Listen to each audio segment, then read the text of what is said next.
I am Sarhan and you are watching my YouTube channel, The Experts Academy Official. Today my topic is auxiliary verb, the use of am to, is to and are to. आज का मेरा मौजू है helping verbs में या auxiliary verb में am to, is to और are का इस्तेमाल, are to का इस्तेमाल. तो चलिए आगाज़ करते हैं. आओ मेरे नाल. White board right over here. And our topic is am to, is to and are to.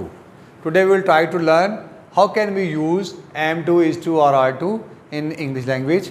कि किस तरह से हम is to, am to और are to को इंग्लिश में इस्तेमाल कर सकते हैं, ट्रांसलेट करते हुए इनका क्या इस्तेमाल है और किस तरह से स्टूडेंट जो है वो जो अक्सर कन्फ्यूजन का शिकार हो जाते हैं कि am to की जगह has to और have to जो है वो लिख देते हैं, उसका भी हमने देखना है. और इंशाल्लाह मेरी नेक्स्ट वीडियो में हैज़ टू, हैव टू और हैड टू का इस्तेमाल जो है वो समझाया जाएगा और उसके साथ विल हैव टू का भी इंशाल्लाह इस्तेमाल होगा. तो उसके लिए आपको you will have to wait for some time. तो आज हम ये कर रहे हैं एम टू. तो सबसे पहले हम इन एग्जांपल्स को देखेंगे कि किस तरह से इन एग्जांपल में इज़ टू, एम टू और आर टू का इस्तेमाल किया गया है.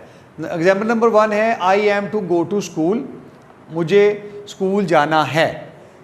हैज़ टू और एम टू में ये डिफरेंस है कि हैज़ टू और हैव टू और हैड टू जब हम लिखते हैं तो उसमें हम अपनी कंपल्शन जो है वो शो कर रहे हैं, कोई मजबूरी के आलम में जो काम किया जा रहा है वो उसमें होता है. यहाँ ये है कि कोई काम ऐसा है जो पेंडिंग रह गया या जो आपने काम करना है, आप उसके बारे में बता रहे हैं कि मुझे ये काम करना है, मुझे स्कूल जाना है, मुझे खाना खाना है, मुझे क्रिकेट खेलनी है या मुझे जो है वो ख़त लिखना है वगैरह वगैरह. तो इसमें आपको एक पेंडिंग काम या जो काम आप करना चाह रहे हैं उसके बारे में आप अगर बताना चाहते हैं तो उसकी उस सूरत में आप एम टू, इज़ टू और आर टू का इस्तेमाल जो है वो करते हैं. तो एग्जांपल में हम दोबारा देखते हैं. I am to go to school, मुझे स्कूल जाना है. यहाँ ये नहीं है कि मुझे स्कूल जाना पड़ता है, वो अलग एक बात बन जाती है, मुझे स्कूल जाना है. इस तरह से we are to get up early in the morning, हमें सुबह सवेरे उठना है.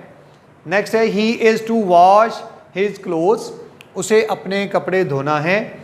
और Shahan is to do his work, Shahan को अपना काम करना है. I am to lift this box, मुझे ये संदूक उठाना है.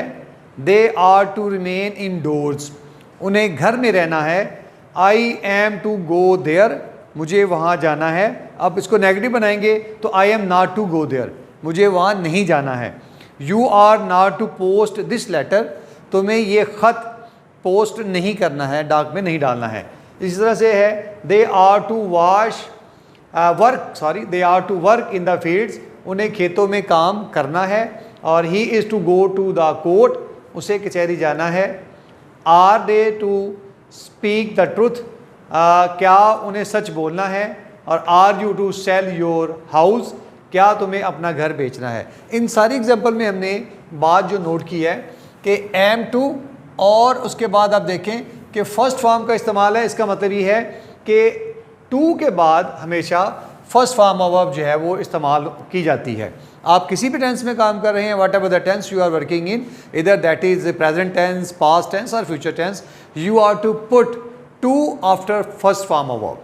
You are to put first form of verb after to, कि टू के बाद आपने हमेशा फर्स्ट फॉर्म ऑफ वर्ब जो है वो लगानी है. इसी तरह इन सारे जुमलों में हमने यही काम किया कि टू गो और to get, to wash, to do, to lift. ये आप एग्जांपल को अगर अच्छी तरह समझ लें तो ये बात समझने में आसानी हो जाती है कि किस तरह से एम टू, इज़ टू और आर टू का इस्तेमाल जो है वो किया जाता है. उम्मीद है कि आज की इस वीडियो में आपने एम टू, इज़ टू और आर टू को अच्छी तरह से समझा और वो कन्फ्यूजन जो हैज़ टू, हैव टू और हैड टू के साथ होती थी वो अब आपकी क्लियर हो गई है. तो मिलते हैं हम किसी अगली वीडियो में, तब तक के लिए अल्लाह हाफिज़.